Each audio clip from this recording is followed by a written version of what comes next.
Alright guys, so good evening. I'm starting this a little late, but that's okay. It'll be posted up on the deal for everybody to view.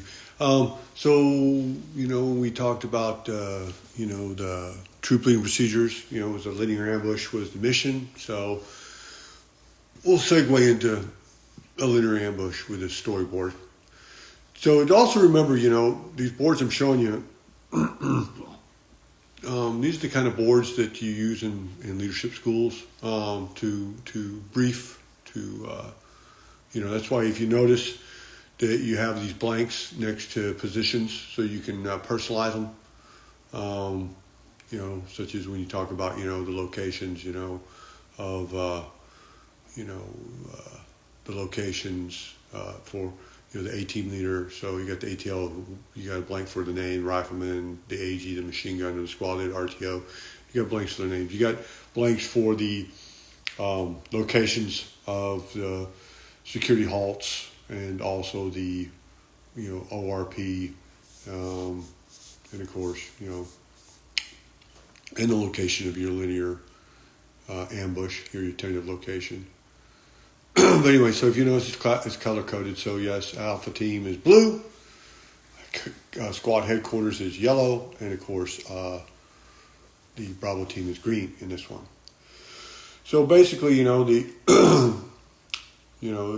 got your, for your leader recon, you notice it's a modified diamond, for the, looking for the ORP from the security halt, and then to recon the objective and establish the release point or BP. You've got, again, a modified diamond with those members that would go on that, right? Of course, you have your combo plan, all the general information. And, of course, you have your task organization, which your headquarters is squad leader RTO with the machine gun team. And then security element is the Alpha team, and the assault is Bravo team with a little bit of surveillance. Right, so one group will do a little bit of that. So doing some cross-living, if you've noticed, such as a grenadier going with a Bravo team grenadier going with the Alpha team leader in the task organization. Now it's called a linear linear ambush because what you have is you have a trail, a road, a linear danger area, and you're going to set your ambush just right alongside of it. Typically a high-speed avenue approach, and it may be something that's used for a QRF or just a standard patrol or a logistics patrol, and you've had intel to go there and set an ambush in order to, destroy, capture, kill, and obtain priority intelligence requirements. So it's a pretty generic sketch. And remember, things that go boom are in what color? Yes, red. So if you notice on the diagram, and I'll point to it, you have red, red, red, and those are orientation lines. Those are going to annotate a claymore, typically a command detonated device, claymore mine, anti-personnel, typically. And so that shows location, orientation, putting them on the flank securities, and then definitely putting one right there, because you typically also have intelligence to tell you what the probable direction of movement will be along that road of the element that you're attempting to intercede or ambush. So remember, the definition of an ambush is a deliberate attack on a moving or temporary halted enemy position with a planned withdrawal. So we won't be staying here. We'll be staying here just long enough to consolidate, organize, reorganize if necessary, conduct sensitive site exploitation or, EPW and search, and gather up equipment for record and destruction, or if necessary, take it with. Because if you find something that you can't really describe, you can't get a good photo of, or that it's probably a pretty cool piece of kit and you can carry it like maybe a really nice radio looking thing or some type of electronics, you might want to take that with you so that the whiz bangers can later on exploit it, right? Okay. So you notice that there's basically 29 major steps to this, right? Start your movement, then you get to near your security halt in order to establish your ORP. You go into your security halt, right? Conduct seals, typically into a scar-shaped perimeter. Then you send out to, or you can go into a more deliberate strong point where the Alpha team will take the 10-2, machine gun goes to the 12, the Bravo team inverts and takes up the strong pointing 4-6, and then the squad leader RTO in the center. And then, of course, for the ORP establishment, it's going to be the 18 leader, saw gunner, rifleman, and the squad leader. And the reason why is because you're going to move forward, find that good ORP, right?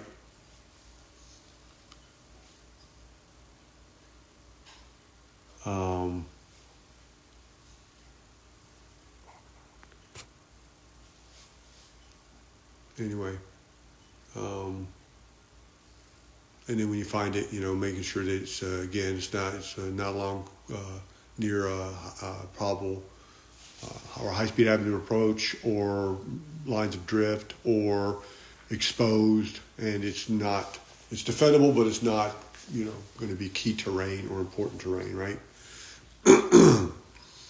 And so if you notice in this diagram, the example they use, they go to the north and they then turn around and go to the 10 and then go across the 9 and into the 3 and then to the 6.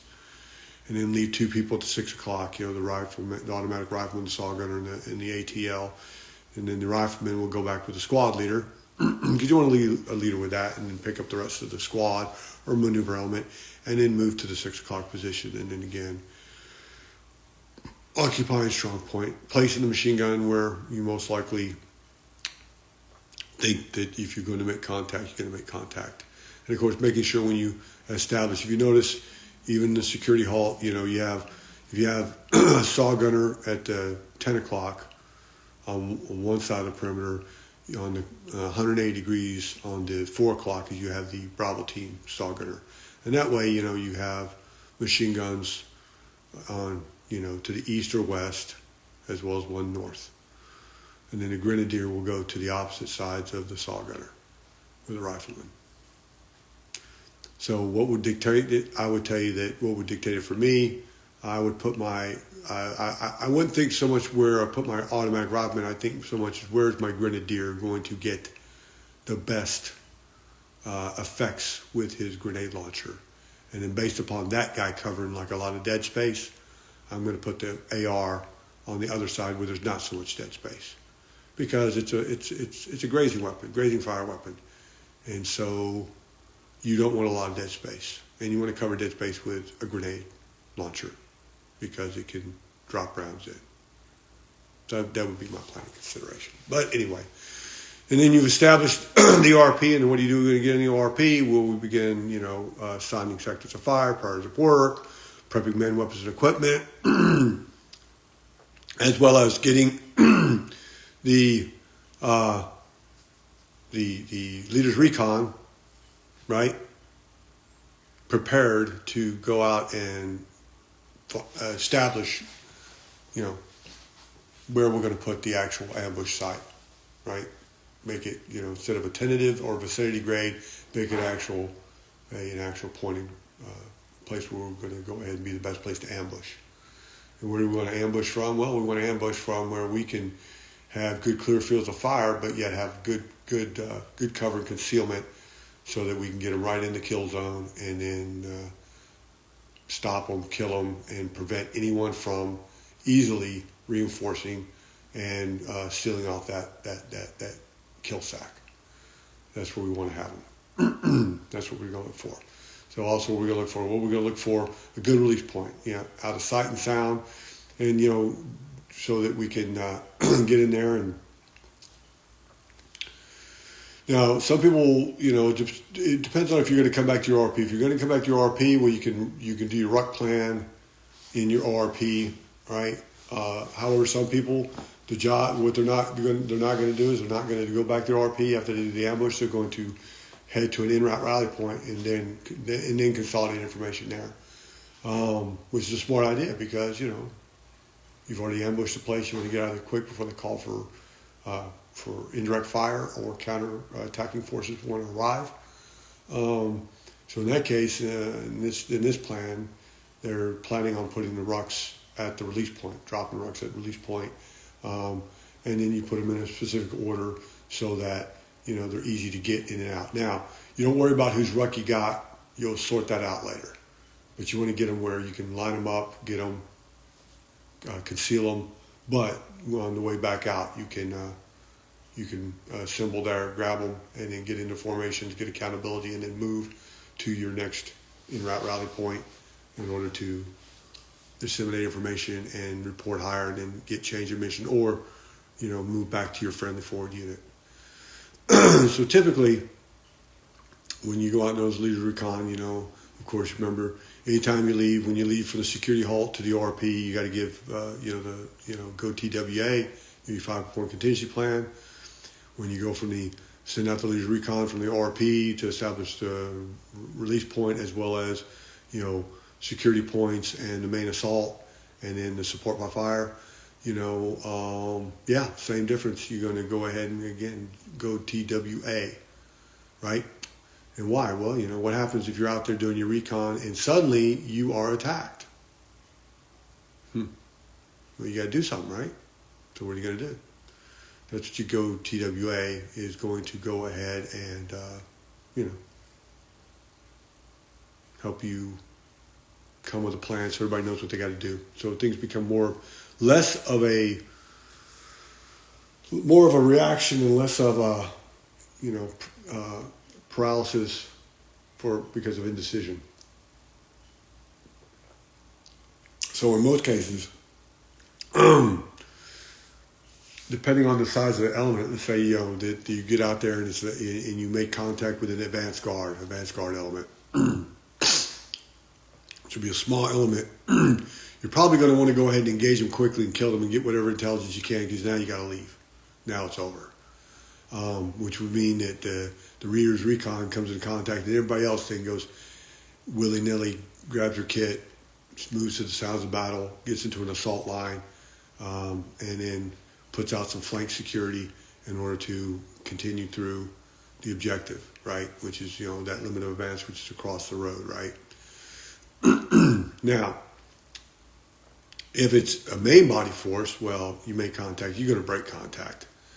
You're breaking contact, you're going to head back to your RP and prepare to defend until you can call for fire and break contact further. And go back, you're breaking contact all along the way, right? Anyway. So, that's that information, right? So, yeah. So basically, now when you go out there and you confirm the main assault line, and you confirm the good support by fire position, and then where you want your flanking security, and of course where you want the release point, things you got to think about. Are you going to release? Are you going to personally in place the security? Do you have time, or is there good enough leadership there that you can actually, when you get back, brief them, give them good solid grids, or at least tell them distance and direction to the east and west of your assault line, right, to the left and right of your assault line, and have faith that they know they're going to get where they got to get, and they're going to put the claymores in and then do it, and then issue them a 5-point contingency plan, and of course they know when. When they hear fire in the hole, they start collapsing, right? What the signals are, okay? And that's typically how you're going to come off this objective, right? So you're going to figure that out in your plan. You're going to have to brief that, right? So, but things you want to make sure are absolutely properly established. That the assault team, which is Bravo team leader, the Bravo team plus an Alpha team automatic rifleman, because you having 2 saws in there is really good. And then to support the machine gun. And then, of course, having the grenadiers on the road where they can hit targets in depth. And is also really a good tactic, okay? And of course, you noticed the RTO on the assault line is not really on the assault line. They're behind the squad leader pulling rear security. Because with this limited people, you really don't have anybody left over to pull. Now, the reason why you got 2 people on the flanks, one guy's looking down the road, one guy's pulling rear security. On the assault line, pretty much the flank people have to be, making sure nobody's coming around the flank. And every now and then, everybody should be kind of looking behind them, make sure nobody's coming behind them. Because if I come down the road in the advance guard, I see an ambush getting set up, I'm going to immediately go into the wood line and begin to outflank them and come from their rear. That's what I'm going to do. Right? Unless I have indirect fire. And if I have indirect fire, I'm going to get into the wood line and I'm going to start calling indirect fire on their ass. Yeah. And then keep shifting and run their silly asses off. If I'm an advanced guard unit. Yep. Okay. So once you've confirmed your where the security goes, where the assault line goes, where the support by fire goes, you're going to come back. Now, you can leave 2 security guys at the release point for overwatch, right? And then come back, right? Like leave the ATL with one of the Bravo team guys. That way you got a leader, right? Give him a 5-point contingency plan, what he's got to do when he's sitting there. And then come back and get everybody else. Get them into movement formation. Confirm the plan with them. And then, hold on a second.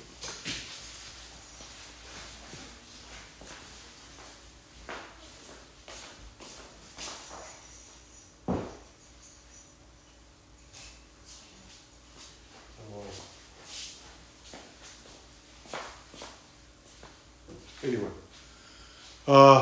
back to what I was talking about. Then confirm the plan with them, give them any updates or briefings as necessary. Then start getting them into movement formation, and then filing out and counting everybody out. And then head to the release point. And then once they get to the release point, they'll put in their ruck plan, grounding plan. Alpha team leader gets his security person, heads out. The 2 other security people head out. Should be on distance and direction.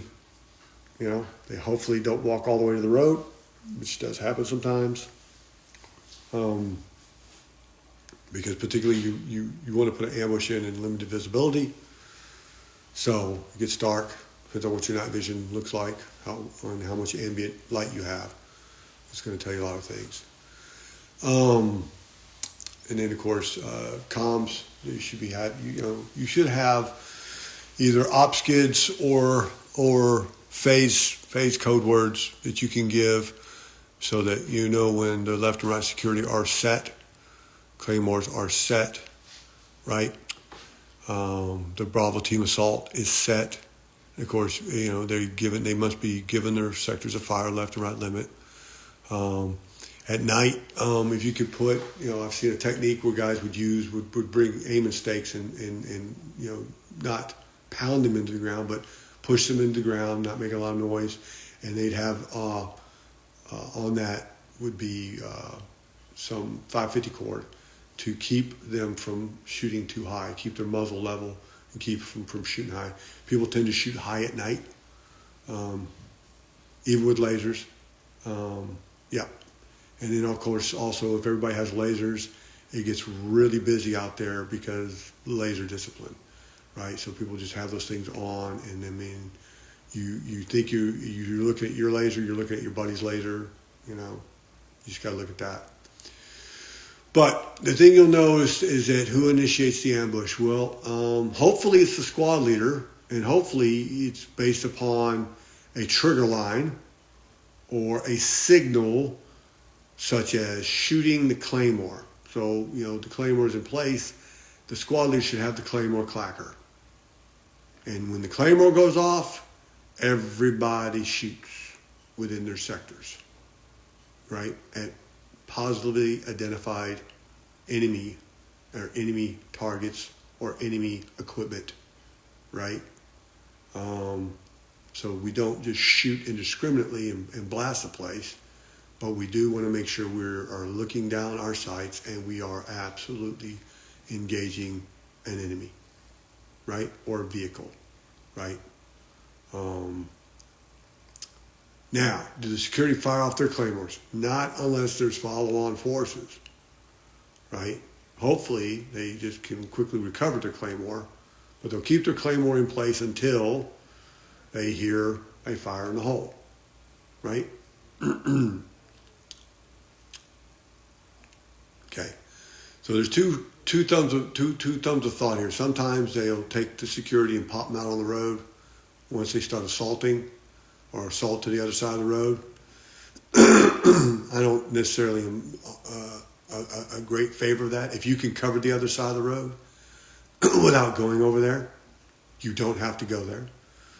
The only reason why you'll get on the other side of the road, particularly if there's things that you have to search within the kill zone, you want to get on the other side of those things in order to not have those things mask you in your fires. So then it would probably necessitate you getting across the road and covering the LOA if you have to get PIR.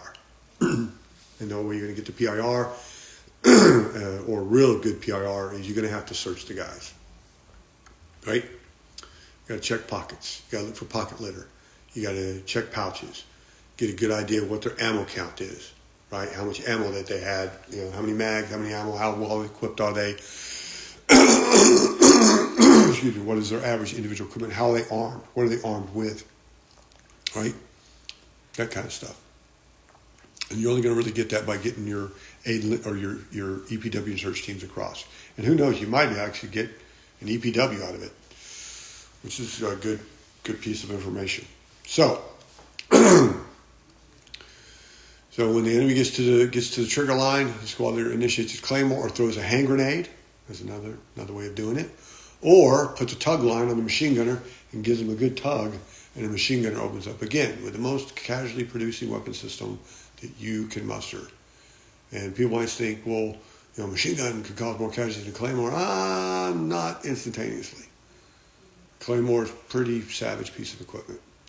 And even a grenade instantaneously can hook some people up. But anyway, takes a bit for a machine gun to get a good beating zone going. Okay, so that continues until the squad leader is satisfied that the enemy has been suppressed enough that now that you're no longer receiving any fire from them or accurate fire at all, or you've got a good sense that they've run off into the other side of the road and they're running for their life. So, remembering though, of course, that what is the battle drill for react to, ambush? Well, it's to immediately seek cover, concealment, return fire, throw out concussion smoke, flashbang, hand grenades into the ambush element, the element that's ambushing you. Upon detonation of those, then to assault into you. You got to so that's the react to ambush, right? React to contact ambush, or near contact. So, and then of course you understand that the element that's not in contact is going to immediately move to where they see you or see your fire coming from, get online and start trying to suppress you from your flank. That's why you have security people out there. That's when you would fire your security claymore, just to alert everybody, hey, now we have contact on the flank, which might change your plan into now we're just going to take what we've seen and work off of that and not worry about the rest. Okay? So, and just withdraw. But let's just say it goes as planned. You don't have any flank contact, and now you give the signal to assault, right? So typically, right, depending on the proximity of your machine guns, you can have your machine guns shift fire in order to allow you to assault forward, and then you can have them lift fire, right? Which means they're still scanning the sector, but they're taking their fire and not just shifting it. Now they're elevating and trying to plunge it out deeper, about 45-degree angle. So you're still shooting, but you're not shooting in front of your force. You're shooting over and away from them, right? And then you could just cease fire and get the gun prepared to move, okay? Because it should be up on a tripod at this point. And then basically then have them, as they get to as the assault force gets across the road, then pick up and relocate whatever direction you want them to. You may want them to locate in the direction of the where the LOA went or you may want them to point down the road, and that way that the one flank security can start collapsing down, and they can take up flank security with the machine gun, down the road. It's up to you. It's all TTP, But the fact of the matter is, at this point, the assault team should be across. You now have your machine gun team moved and reoriented. Your security is still where they're at. And now we begin, consolidating ammo, getting ACE reports, liquid ammo, casualties, equipment, preparing for counterattack, and then getting ready for special teams, which would be, of course, EPW search, aid and litter, and your demo team, right? Because anything that you aren't going to take off the objective, you do not want the enemy to recapture or repatriate, so you want to go ahead and try to destroy it in place, typically with a thermite grenade, but maybe you have a breach charge, a good half-pound breach charge, and you can take all the equipment, throw it on top of the vehicle, then detonate it on top of the vehicle further, destroying that vehicle and any of the equipment inside the vehicle, whatever you may have. I've got a video I'm going to post up about a good way to buddy team EPW and search. Just making it more like a battle drill, how you do it. But you got to make sure you got a good demo kit. That was part of your of course prepping as part of your the troop leading procedures. Of course, your EPW search. They should have a method to, if there is an EPW, any prisoner of war, in order to secure them, prusik cuffs or flex cuffs, sandbags with tape so that you can blindfold them, all right?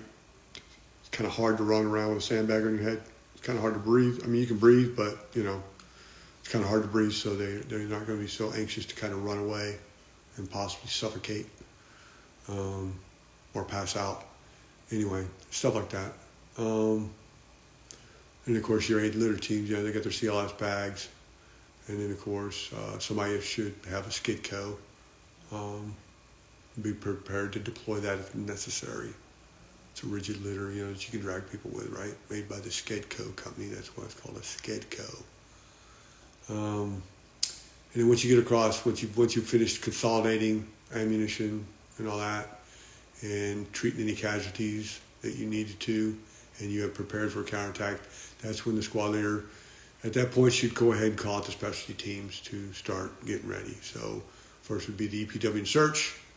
If there's no casualties and you need extra EPWs, so be it. Of course, the RTO is recording things that are called out. Of course, also keeping track of time, because you don't want to stay on here too long, because typically you're going to have, a 5 to no more than 7 minute time that you can be on this objective, and you got to get out of there before somebody probably has a chance of showing up and counterattacking you, right? To start your withdrawal. So anyway, the EPW search teams, they've searched, they've recorded, they've told the RTO what they found specifically, they've consolidated the equipment, they've secured any equipment that needs to be carried off the objective, the rest of it's been compiled and ready for detonation. Then you call your demo team, he preps his charge or whatever he's using, and of course then becomes the organized withdrawal. Notice I say organized withdrawal, because we do not want to run off of this objective, willy-nilly. I've seen it. I've had it happen to me. It becomes a debacle. It's a clown show. It's really ugly, and it can be really bad if you get counterattacked during your withdrawal. Absolutely. And so basically, it begins with the first fire in the hole. First fire in the hole will typically tell the machine gun teams, right, to get ready to pick up and start moving to the release point. The next fire in the hole will be half your assault to get across the road. The next fire in the hole, the rest of the assault gets off the road. And then, of course, when they get off the road, they're going to immediately head to the release point. Burning, last man's off.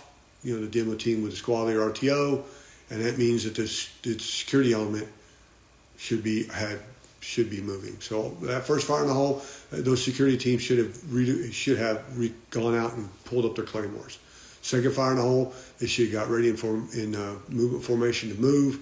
Third fire in the hole, when everybody's back across the road, they're going to get ready to collapse. When they get burning, they begin collapsing to the RP, and everybody's going back to the RP to pick up their stuff, to get accountability of all personnel, right? Count them in, all equipment, get in movement formation, and leave. Okay?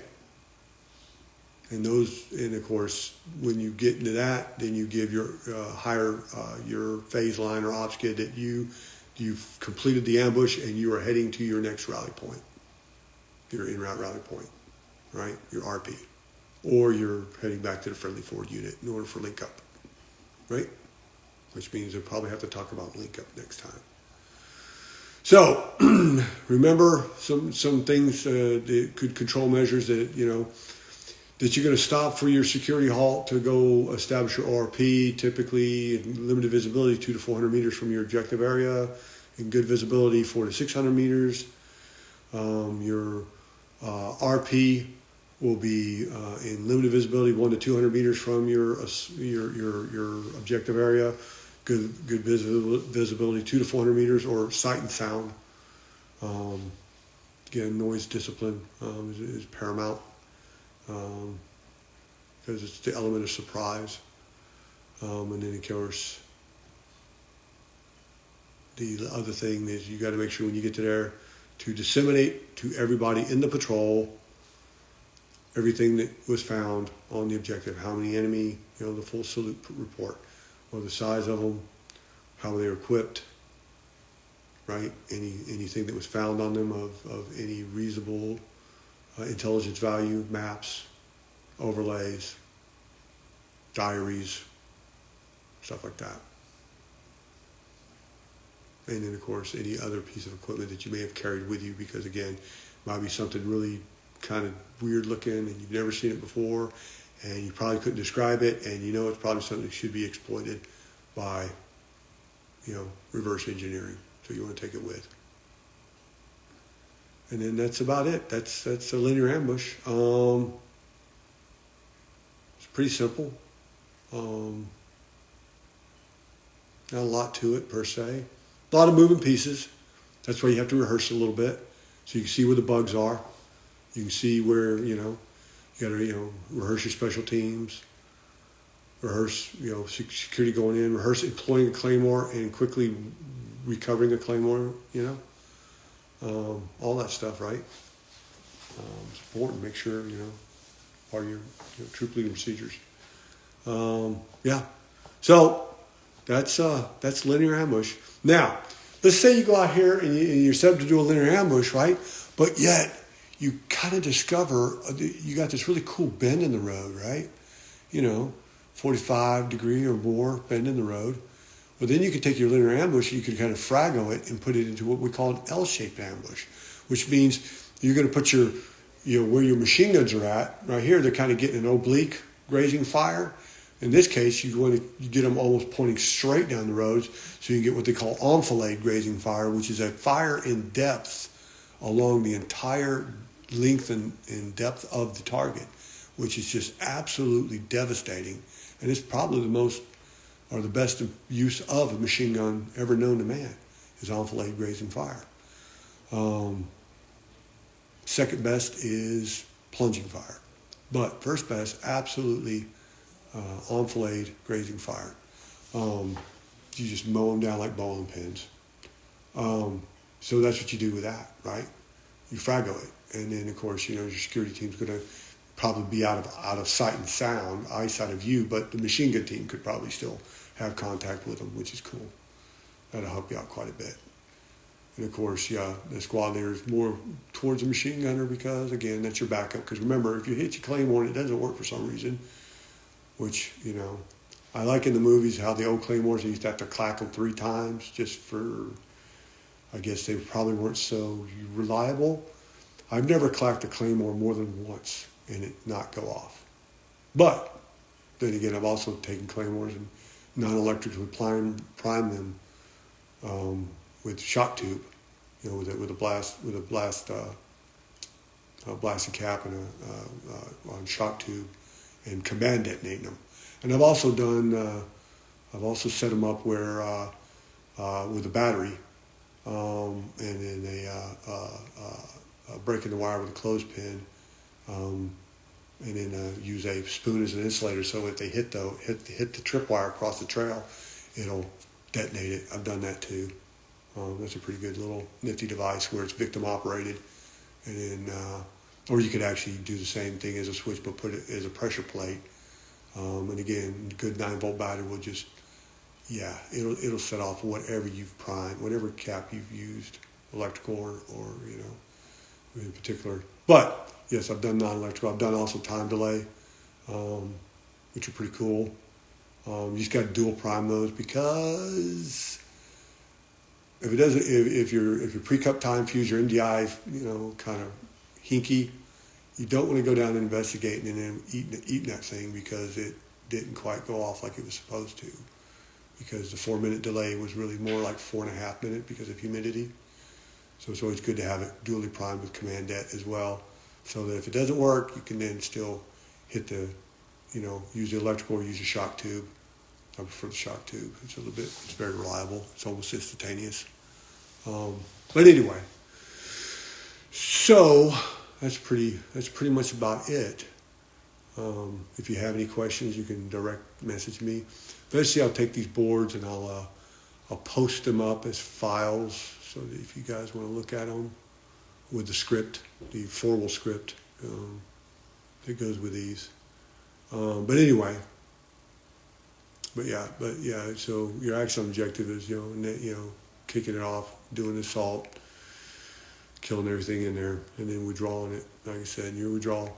Now again, other signals you can use to tell them to assault. You can tell them, all right, assault team, move out. You can use verbal commands. You can use whistle blast. You could use, if you have pin gun flares or a hand flare, you could send off a hand flare if it's limited visibility, or even in good visibility, because you'll hear it, and that tells everybody to get ready to move, right?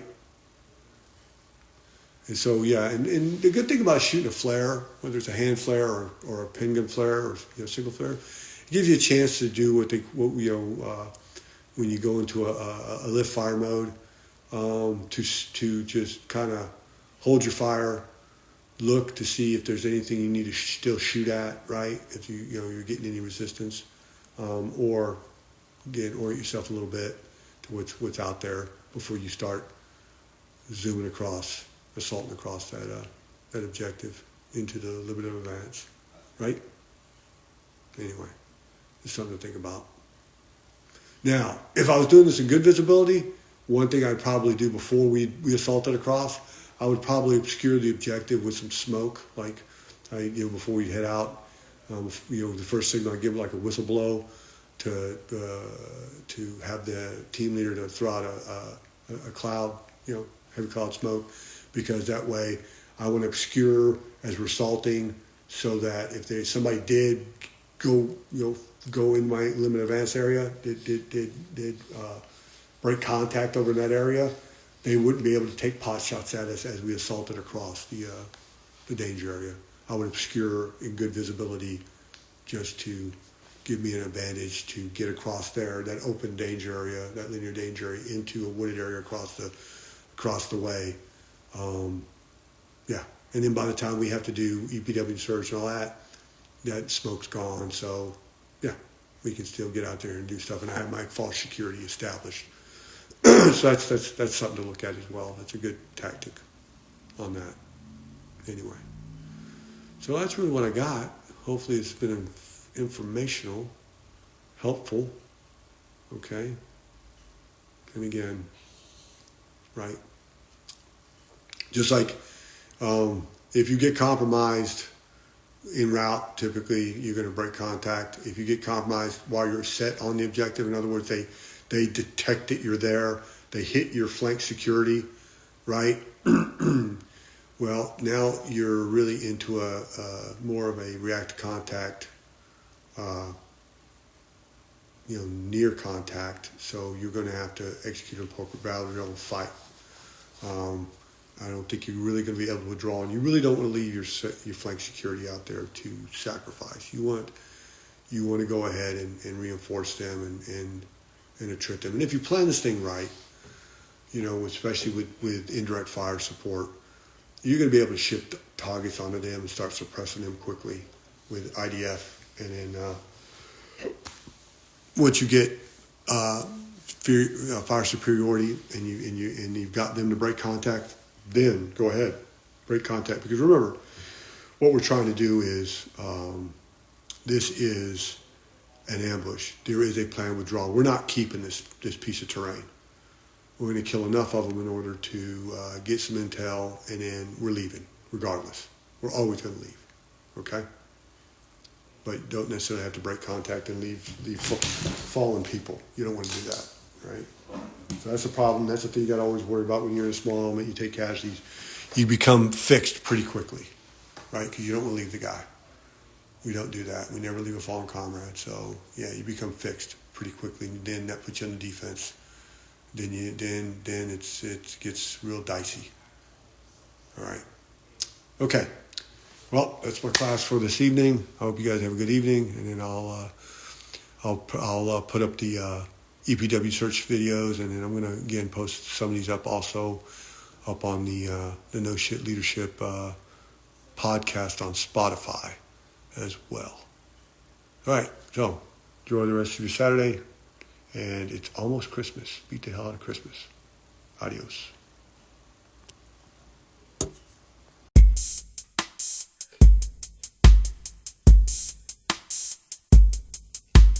Ambush.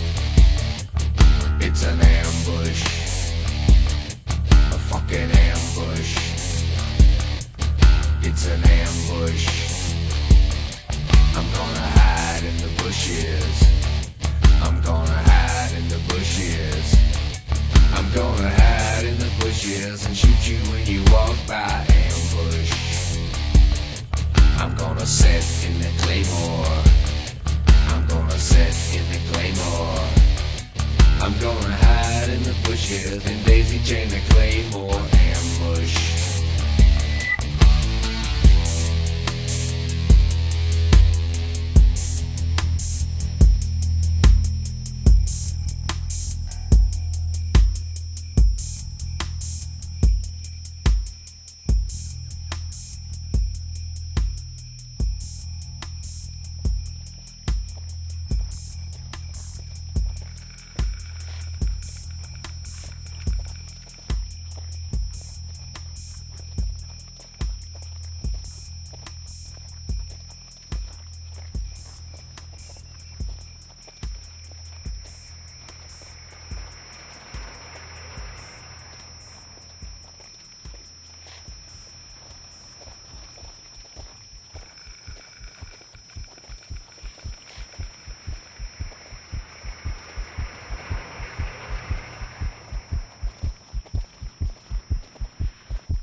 Should have stayed off the road, man.